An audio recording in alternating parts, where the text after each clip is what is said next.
ମରିଛନ୍ତି ଯୀଶୁ ଆମ ପାଇଁ,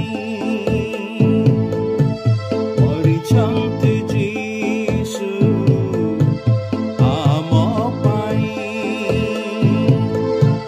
କାଲବାରି କ୍ରୁଶରେ ରକ୍ତ ଦେଇ ମୋର ପାଇଁ ଆଉ ତୁମରି ପାଇଁ, ମୋର ପାଇଁ ଆଉ ତୁମରି ପାଇଁ। ମରିଛନ୍ତି ଯୀଶୁ ଆମ ପାଇଁ। প্রিয় শ্রোতা বন্ধু, প্রভু শ্রীখ্রিস্টଙ୍କ ପ୍ରେମମୟ ନାମରେ ଆପଣଙ୍କୁ ଶୁଭେଚ୍ଛା। ପବିତ୍ର ବାଇବଲର ଯିଶାୟା ପୁସ୍ତକ 53 ଅଧ୍ୟାୟର 2 ପଦରେ ଆମେ ଏହିପରି ପାଠ କରୁ, କାରଣ ସେ ତାହାଙ୍କ ଦୃଷ୍ଟିରେ ଚାରା ତୁଲ୍ୟ ଓ ଶୁଷ୍କ ଭୂମିରୁ ଉତ୍ପନ୍ନ ମୂଳ ତୁଲ୍ୟ ବଢ଼ିଲେ। ତାହାଙ୍କର ରୂପ କି ଶୋଭା ନାହିଁ, ପୁଣି ତାହାଙ୍କୁ ଦେଖିଲେ ଆମ୍ଭେମାନେ ଯେ ଶ୍ରଦ୍ଧା କରିବା, ତାହାଙ୍କର ଏପରି ସୌନ୍ଦର୍ଯ୍ୟ ନାହିଁ। ଏଇଠାରେ ଯିଶାୟା ପ୍ରଭୁ ଶ୍ରୀଖ୍ରିଷ୍ଟଙ୍କ ବିଷୟ କହନ୍ତି। ଖ୍ରୀଷ୍ଟଙ୍କ ଆଡ଼କୁ କାହିଁକି ଦେଖିପାରିବା ନାହିଁ? ସେ ତ 10 ସହସ୍ରରେ ଶ୍ରେଷ୍ଠ।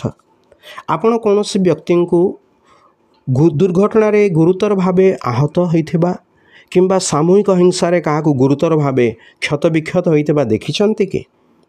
ଆମେ ତାଙ୍କର କ୍ଷତ କିମ୍ବା ରକ୍ତ ଜର୍ଜରିତ ଶରୀରକୁ ଦେଖିପାରିବା ନାହିଁ। ଖ୍ରୀଷ୍ଟ ଯିଏକି ନିର୍ଦ୍ଦୋଷ ଓ ନିଷ୍ପାପ ଥିଲେ, ତାହାଙ୍କୁ ଅନ୍ୟାୟରେ ଦୋଷୀ କରାଗଲା ଏବଂ ତାହାଙ୍କ ମୃତ୍ୟୁଦଣ୍ଡ ଦିଆଗଲା। କ୍ରୂରତା ପାଇଁ ସର୍ବଜଗତରେ କୁଖ୍ୟାତ ରୋମୀ ସୈନିକମାନେ ତାହାଙ୍କୁ କୋରଣା ପ୍ରହାର କଲେ, ତାହାଙ୍କ ମସ୍ତକରେ କଣ୍ଟାର ମୁକୁଟ ଥୋଇଲେ, ତାହାଙ୍କ ଦାଢ଼ି ଉପାଡ଼ିଲେ, ଚାପୁଡ଼ା ମାରିଲେ, ବେଧା ମାରିଲେ, ତାହାଙ୍କ ମୁଖରେ ଛେପ ପକାଇଲେ ଏବଂ ଏହି ହିଂସକ ବ୍ୟବହାର ହେତୁ ତାହାଙ୍କ ରୂପ ବିକୃତ ହେଲା।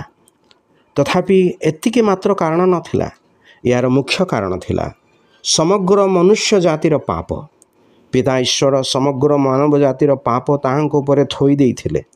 ପାପ ଅତ୍ୟନ୍ତ ଘୃଣ୍ୟ ଓ ବର୍ଜିତ ବସ୍ତୁ ଅଟେ। ଦେଖନ୍ତୁ ପାପର ପରିଣାମ କେତେ ଯେ ଭୟଙ୍କର, କାରଣ ଖ୍ରୀଷ୍ଟ ସେହି ପାପ ଆପେ ବହନ କଲେ। ସେ ଏତେ ବିକୃତ ହୋଇଗଲେ ଯେ ପିତା ମଧ୍ୟ ତାହାଙ୍କୁ ଦେଖିପାରିଲେ ନାହିଁ।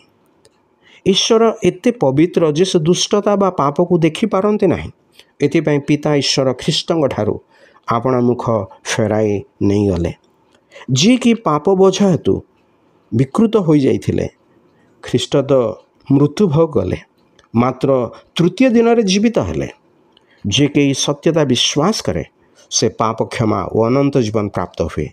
ଯଦି ଆମେ ତାହାଙ୍କଠାରେ ବିଶ୍ୱାସ କରିବା ନାହିଁ, ତେବେ ପାପ ବୋଝର ତଳେ ଦବି ରହିଥିବା।